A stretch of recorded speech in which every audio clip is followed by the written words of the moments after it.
Inspection Express is no doubt the leader when it comes to streamlining property management tasks for landlords and property managers to save time and increase efficiency, particularly with their paperless inspection system. Their mission is to simplify the property management process, and now with their partnership with Tappy, there are some amazing new benefits to help deal with maintenance requests on site to further improve property managers' lives. Book in your demo with the team today. Super excited to have a repeat guest back on the show. Rebecca Halton, welcome.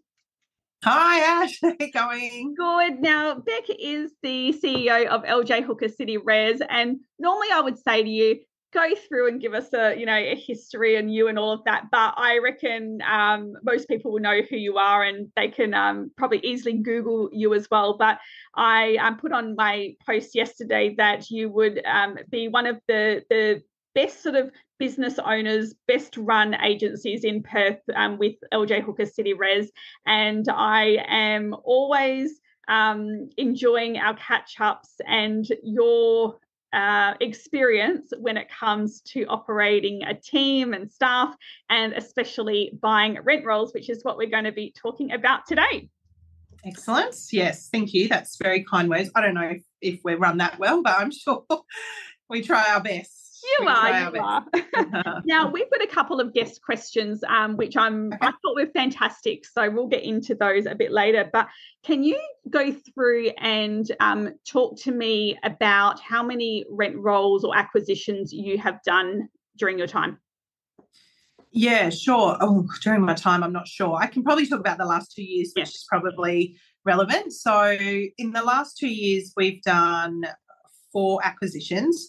2 of them, so 2023 we did 2 that were at 500 properties each, and then the year before we did 2 smaller ones. So we did one at 120 properties and one at 200 properties.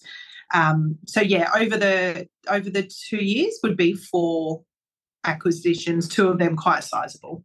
So out of curiosity, is there a huge difference with a 120 versus a 500, or is it a similar workload?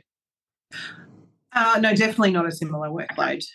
So I feel with the 120 and the 200, our business, the size that it is, they can just plug in and go. I can usually disperse them over my current team, and because we try not to ever run at capacity. So I always try and have some room for growth. And I think I've said it to you before, I get really concerned if our team is in a headspace of we can't take on any more properties. It's just such a business killer. So I'm always trying to, whether it's just employing a person just to have there, or keeping the portfolio sizes, a little under where the capacity is. So if something comes up, we can act on it pretty quickly. Do you know what? That's so good that you mentioned that capacity, because I always try to run about either used to be half a person or a person sort of extra in the team. And just recently we've had 2 people on leave, and then and one of those people that then the leave was being covered by someone in the office who had to urgently leave overseas, like within 24 hours. And then and in my mind, I'm thinking, thank goodness I have capacity, and I was able to sort of get some people to help out without any stress on the rest of the team members. But so many people don't run with that capacity, do they? Yeah, look, I think one of our biggest recruitment tools for property management is when you go away, you go away. We've got a person to cover you, and that I just think that is such a novelty for property managers, because most of the teams aren't big enough to carry that extra person. But we've got 45 staff members in our business, so we need to have extra people because there's always someone on leave, always, if not 2. Yeah, absolutely. Yeah, exactly. So can you talk about what initially sparked your interest in buying rent rolls as a growth strategy versus having a strong sort of BDM plan? Yeah, so we've got both. And up until probably the last year or 2, organic growth was hard. There wasn't a lot of investors coming into the market in Perth, as you know. And that's definitely changed. So we've still got a multiple BDM team. But when I looked at what our goal was, we were never going to do it organically in my lifetime. Like, it just was never going to happen. So as you get bigger, obviously you lose a lot more properties as well as the percentage. So we had to look at, well, one BDM, a good BDM will keep us at a neutral point. That will keep our rent roll neutral. Second BDM is all growth. Third BDM, fourth BDM growth.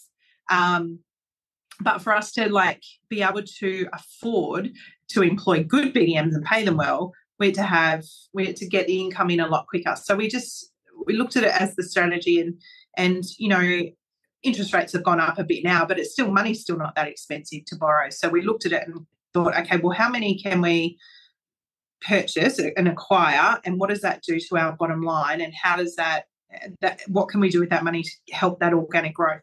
So that's just the ecosystem we're working in. All the money that comes out of all the profit that comes out of these acquisitions is going back into organic growth. Do you know what I love? You didn't change your goal. No. Your goal was the same, and you did. It's always been the same. And I remember telling people, and they're like, that's crazy. And I'm like, yeah, it is, but we'll get there. Whether we do or not, we'll be close. I'm sure we'll get there. Can I tell you? No, I know what your goal is, but I think it's still the same goal. But I love that it's like, I strive to get to your goal. Like, it's your goal, but it does allow people the energy and the motivation to go, you know what?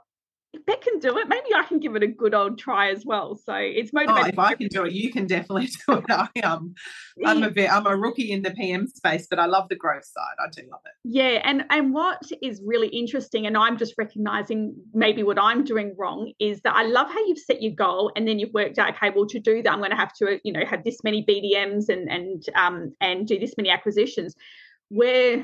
Where I think I've gone wrong is I've created my goal based on my BDM and how many leads we're bringing in. And I've just gone, oh, okay, well, if I can bring in, let's just call it 200 or 300, and I base my goal on what we're currently doing, where I actually don't look at it the way you have, where you've gone, you know what, this is actually the goal and this is how I can get to it. I've actually done it very weak-like. Yeah, you've done the safe way.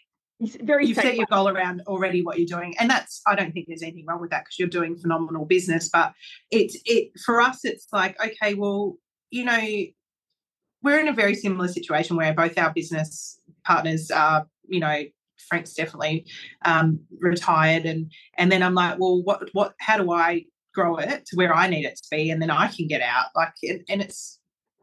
Unfortunately, I'm 43 now. I'm not in my 20s or 30s anymore. So I want to be aggressive with the growth. So I get the years of enjoyment out of it as well. I want to be sitting there in 10 years and be frank, to be honest. Like, I want to go, well, I don't have to work. I've got a great team around me, but I still love the business. So, yeah, I think you've got to be really aggressive in your goals. And when I look at business growth and acquisition, there's a lot of people who are scared of acquisition. They're scared of the merge, the process, the debt, the what if it doesn't work, what if this, what if everyone leaves, and that, I think, I always find the best opportunities come where there's least competition, and that's, for me, it's like, well, who's got the grit to get stuck in and make it happen, and do it fast. Yeah. Yeah. So when you are looking at buying a rent roll, what are the key criteria for choosing which ones to pursue? Like, are you looking at lots of different locations, management styles? Like, how important are all those factors for you? Look, to be honest, it's not, I feel like rent rolls don't come up all that often. It goes through waves. Like, I've got really good relationships with all the brokers. I've also, I spent last year and the year before, I was very insular and didn't really do a lot of industry stuff, whereas the last 2 years I've spent going to lots of industry events and building relationships within the industry and really listening for, is that person ready to, get out, or have they got some pain points that maybe if we merged I could help. So it's not really what I look for in terms of that portfolio. I look for the opportunity, and then I'll go through the portfolio after that. So when an opportunity does come to me, I look at, what are the rents versus the average rent? Like, is there some room? Generally, I find when a portfolio goes on the market, it's not running at its optimum, which I don't think is a bad thing if you've got a good team. You only pay for what it's bringing in at that point. So what is there room to get some growth straight away with some good, rent reviews, I guess, would be the first thing. And then the second one is definitely, you only get a snippet when you make the offer on a rent roll. So, and then you get time to do due diligence. So that's when I look at, okay, well, what's the arrears like? Or the management authorities don't worry me because the seller has to get them signed over anyway. What's the fee structure? Is it in line with ours roughly? And then generally I look at if it's run, because we don't do end-to-end property management, we've got a bit of a different setup. I always look at, well, it's pretty much how many people would I need to run that number? And then if it's bringing in $1 million revenue and I need 2 people to run it, that's say $200,000 in your salaries, maybe a couple of expenses, say $250,000. That 750 pretty much goes to our bottom line. Yeah. So that's as basic the numbers are, because we don't need bigger office space. We don't need any more. We might need another VA, but that's like 25 grand a year. We might need another leasing person. So I just look at that and go, well, does that make sense? And it's generally a yes. Yeah. So one of the questions we had on Facebook was, out of the acquisition process, would you say it's better to retain existing staff from the office you purchased the rent roll from, or hire new staff and train them with your systems and procedures? Look, I think if it's your first acquisition, if you can absorb it into your current team, there's obviously more bottom line in it. If you need to bring someone over and they're a good property manager with good relationships, that also helps retention. That's normally not a problem. We've done one where we've brought a property manager over just for 6 months. They wanted to get out, but we brought them over for the retention period to settle the portfolio in, and then we've just dispersed it across the others when she left. It's like any recruitment. Depends on the person, depends on if they're willing to change, because we do business so differently. But that's why I'm always trying to stay 1 or 2 people ahead. So, for instance, they could come in and once the portfolio comes in and settles, and that if that's taken up one of my spare people, I just make sure I recruit straight away for an extra staff member, and then get them all trained up, ready to go, so I can do another acquisition. Have you purchased a rent roll where you haven't kept any of the staff, and and that's worked fine? Yeah. Do you tell those clients straight away, like with your new systems and procedures, or do you be a bit more delicate, or do you just go, no? Yeah. Look, it's hard. We try and be really upfront and honest, but we're not talking to the clients until they're signed. Yeah. So when the selling agent is ringing those clients, telling them that they've sold the business and introducing us, it's a sales call, right? So that business owner is saying, they're award winning, they've got great this and that, and so they're basically selling our services to them. So. And we just ask them to leave it by saying, look, once the management signs, someone will be in touch and they'll run you through everything that you need to know. So it is, look, it's a hard sell when you're doing it on scale. When you've got 500 owners on that first end of month, I tell you, you get 500 emails because they can't read their statements, or there's money that's not come over, or there's always... But it's only, I find, after 2 months, all rent rolls are settled in. Yeah. Absolutely. Yeah. So have you noticed any direct link with the organic growth when you acquire properties? So as your portfolio gets larger, does that improve the organic growth, or is it a bit hard to tell with market conditions? No, 100%. So one of the portfolios, not the recent one, the one before that we did, we've had big organic growth because, and to be honest, we bought the senior property managers over, and they've always had good relationships. So they are they've got good investors who are reinvesting. So that's been excellent, tremendous actually on top of that. And then we've also recruited some great property managers from other businesses, and people are following them. So, it's so true that people want to do business with people they trust. Yeah, absolutely. Yeah. When do you involve your current team in the process? Like, do you let them know, hey, we're starting to look for our next rent roll, or do you tell them like at the last minute? No, definitely not at the last minute. It's a lot to throw on them, especially the inspection team, the leasing agents and the trust accountant, because that's who it really affects.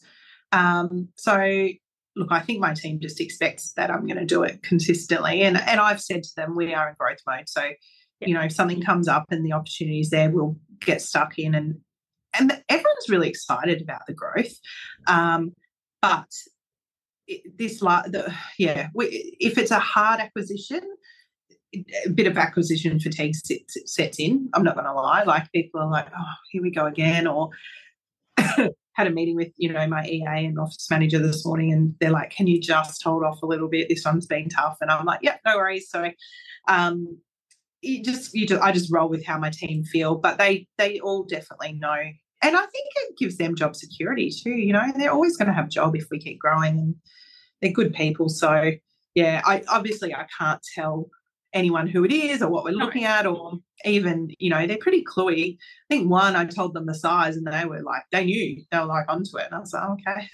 I didn't say who it was, but yeah. And then once it's unconditional, I'd sit everyone down and let them know who we've acquired and what that's going to look like. And then I make sure I've got the plan pretty, a really good strategy around the acquisition before I announce it. So they will know. It's a reminder me of that time I came back from overseas, and I'd been to a conference and the girls were all freaking out, like, what great idea is Ashley going to come back with and dump us with? And so I had to really gently, these ideas that I had, just gently, bring it to their attention. Remind I've found if I go to now, moving, like, definitely last year, this year, going to some of the bigger conferences, taking some of the team with me who really implement, like, they're change managers. So I always take them with me now, and then I try and have a half day after the conference before we come back. Right, what are we going to implement? Who's in charge of that? And then it's not just all me coming back going, right, we're going to change the whole business. That's what I do. Yeah, I used to as well, and then they just wait for my enthusiasm to die down. Exactly. And so I did read somewhere that I did do it every now and then, where I put my great idea, and for, because people aren't watching this, I've got that in inverted commas, my great idea in my calendar for like 3 months' time. So then when it gets to it, if I'm still super excited about it, then I can do it. Do it. Yeah. If enthusiasm dies off, then I don't. Yeah, so true. Yeah, so true. My God. Now, when you bring in a portfolio, now there's going to be a lot of work for somebody. Can you, are there people that you can outsource that support to? Do you divide it up between a few people? Is there someone like an office manager where it is their job, like physically with like the merge and everything like that? How do you physically do that? Yeah, so up until the last one, so the 3 before that, I did that all, and then I learned very quickly I can't, it's better if I do it. So I brought my office manager, Caroline, celebrating 10 years with me today, actually, in on the last one. She's up for a new challenge as well.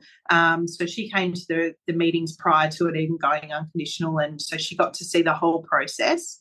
And then, look, we settled on the 1st of December, which is never ideal because everyone's going on holidays and stuff. But again, that will come back in one of the lessons I've learned. So she'll kind of manage that. But then she's got people to delegate things to. So we've got a BDM VA who does, sets up all the new managements.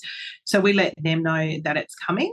And we try and do a data merge with the big ones, and then their job is to go through, make sure all the data's merged properly, make sure that MAs, everything's in Property Me, and then the properties get distributed to the property managers, and then it's very process driven. I mean, keys are a nightmare. We bought over 1,000 sets of keys last year, you can imagine. And I imagine they'd just be in a bucket or a box, would they? Some people do that, yes. Whereas, again, I've learned to be very clear at the start. I need every single set of keys in an envelope with the address on them. Do you know what? People listening, that is a fantastic tip if you are acquiring, because I think that I probably would have just put them in the bucket, but I like that, making sure that they're enveloped, and that's part of the... Yeah, and then obviously you need to make sure that the keys are never left in anyone's cars in those envelopes. Like, it's go and pick them up, bring them into the office, and even if we lock them in the key room, they're there until... but we're 6 weeks post last acquisition and we're still sorting out keys. Like, it's a drama, as it's always going to be. Yeah, and it's such a physical job, so it's not like you can get the VA to really do it. You need to physically someone to sort it out. It's a physical job, and then keys always go missing. There's always you've got to allow for incidentals, but in the scheme of things, it's generally I think if I was doing my first one and I knew what I know now, it'd be really good, but you've got to do them and just learn as you go. Yeah, absolutely. So, future of rent roll acquisitions. I don't know where it's going to go, because part of me thinks that we're going to see like a lot more rent rolls around the 100 mark, where people are going, you know what, like, it's too hard, I don't want to employ anyone, I'm just going to sell. But then the other part of me feels that people that have got higher portfolios are going to take advantage, or larger portfolios take advantage and sell. What are your thoughts with the future of it? Do you think we're going to see more small people selling or bigger people? I definitely am. Look, I definitely think the smaller rent rolls, you need scale to make good money in property management. And as we've said before, most business owners are salespeople, and it does seem like a bit of a nightmare to them. But funny enough, those smaller ones are getting a higher multiple on acquisition, because they're ones that you can just bring in and plug into a business. And they're usually confined geographically, so they're really good little ones to pick up. I think the bigger agencies are just going to keep getting bigger and bigger. As long as they've got all their, financials right, and you don't want to be overstretched, because I do think in a couple of years the rents will start to whether even out or come back a little bit, and you don't want to be leveraged too much. I don't know. I look, any advice, and this is advice that obviously comes through a long time working with Frank and talking to the right people, is once you get to a point, like for us now, to do acquisitions around that 500, even 1,000 managements we could look at, we could just bring that into our business and we'd feel comfortable with it. But we started off doing 80, 100 property acquisitions, and then we've worked our way up now, where I think and it goes back to your question before, there is just as much you have to do for an 80 or a 500, but is just more of it. For me, it's like, well, I'd rather do 500. Yeah. Because the headaches for the same time, there's just a few more headaches in that time, if that makes sense. So the tasks are exactly the same headache, except the smaller size, it might take you an hour, where the big one's going to take you 3 hours, but it's still the same. Yeah, exactly. And then just having systems and processes around those acquisitions, and the system won't change, whether it's 100 or 600, it won't change. So, I probably should document that, to come to think of it, or get Kate here or Joe to do that for me after your podcast this morning. Just to really make sure, because again, I'm getting to the point where I look at an acquisition now and go, well, that's got to fit in with my timing of my life now. Like, I'm not, got to be a bit more strategic around that as well with the kids and stuff. Yeah, well, I mean, and that's the thing, like, now that you've probably done it, a couple of 500 ones, it's probably now, what, if I'm going to do it, I'm just going to do it properly and do a 500 this year, as opposed to multiple little ones. Yeah, that's right. Exactly. Yeah. But, I think the future of acquisition is, I still think that the bigger agencies will get bigger and the smaller ones will get out. Yeah, I mean, looking at the sales market, I think it was 3,800 homes on the market. Like, I said to my team last year when it was just under 5,000, I don't think it's going to get any tighter, and I really ate my words on that. Yeah, absolutely. Yeah, no, it'll be. I think it's a very good time to sort of be in the property management industry, and I think that agencies that are having a really great sales market potentially, but I think there's also a lot of agents where they're seeing a decline in their rent rolls because maybe they're in an area where investors are selling. So their sales department's going really great, but maybe their property management isn't. I would strongly recommend that they have a look at that extra cash flow in that sales department and potentially use that to purchase and top up their rent roll, if they want to keep maintaining their rent roll, that is. But doing something smart with that extra money in the savings side, and not just going, oh, look, sales is going so well, let me go buy cars and houses and let the property management department go down. Just have a think about, from a business point of view, how to balance that out a little bit if you want to continue with a strong property management. Oh, 100%. I mean, you've just got to make smart decisions. And as a business owner, you've got to know your numbers on your portfolio. And you've got to dig deep, because even at our size, we've got really good reporting. And then, a week later, someone goes, oh, actually, there's 2 less that I forgot. So it's just getting to know those numbers. Yeah. Now, to finish off, and I don't want you to share what your goal is, but I do want to know, are you still on track to achieving your goal? Yes, we are. Well, the goal was 2025, so end of 2025. Look, I think we will definitely get close. I'm limited to opportunities at the moment. But there's some big things in the pipeline. The first half of this year, I want to do another acquisition, and I want to spend some time in the department and looking at the efficiencies now. There's nowhere else. We get a really good return on our money in property management, so there's nowhere else you can put your money and get that return. So it's, can I get more income in, and can I just increase that bottom line? They're the 2 things I'm working on at the moment. And having a bit more fun this year. Last year was a tough year for me personally, and we did a lot. We did a full office renovation. We did 2 massive acquisitions, and it didn't feel like I was doing too much until I got to the end of the year and looked in the rearview mirror and went, okay, that's a big year. That's a big year. Yeah. Yeah, when you were talking about, being a big year, I actually even completely forgot about the office reno, because how many months did that take? That was nearly 4.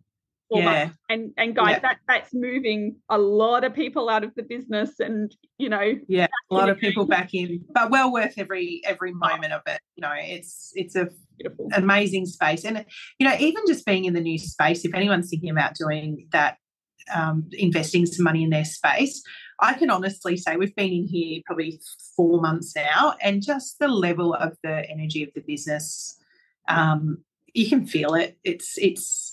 I think we've definitely, increased our business just by everyone feeling a bit better, when they come in. And so it's been really good. There was lots of great stuff that happened last year. It was a good year. So hopefully we can tail end that this year and go again. If I've got the energy. With a little extra side of fun. Yeah, a little extra time for myself.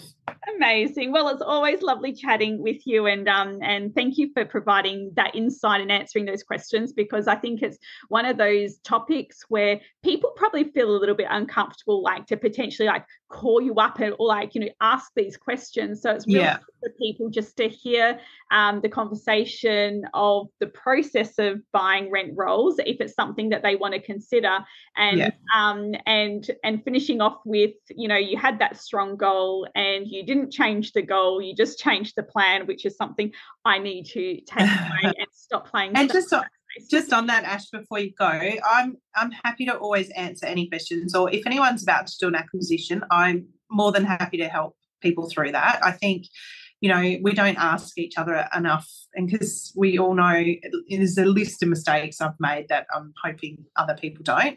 And if anyone's thinking about selling their rent roll, give me a call. We're always open for acquisition. Always happy to help. And if I don't know the answers, I know about 50 people who will. So Yeah. Absolutely wonderful. Thank you so much. So that's Beck Halton from LJ Hooker City Res, and you can easily find her on social media or by Googling to get her details if you do like to, if you do need to reach out. Thanks, Beck. Enjoy your day. Thanks. Okay, bye. On Tap Plumbing and Gas covers all Perth areas from Mandurah to Two Rocks and has a team of plumbing, drainage and hot water experts. They have an amazing reputation for their excellent service and quality workmanship on time, every time, and it is easy to see why they are a favourite to many Perth property managers. Whether you just need some friendly advice or an obligation-free quote, look no further than On Tap Plumbing and Gas.